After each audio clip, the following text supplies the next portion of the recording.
Hi, Nan. You're off to a good start here. You've used appropriate colors in each of these. We're looking at happy.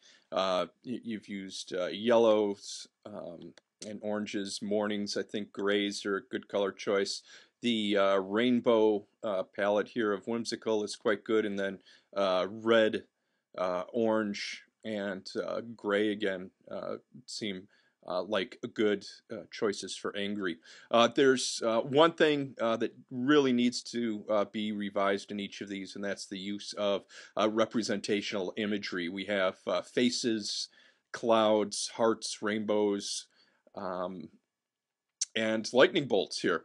And again, just as in Unit 1, you cannot use representational imagery, that is, drawings of things. So back to basic simple shapes. Um, simple shape and line rather than um, shapes that are representations of things. So if you could make those revisions and send them back to me for a grade, I would appreciate it. Thanks.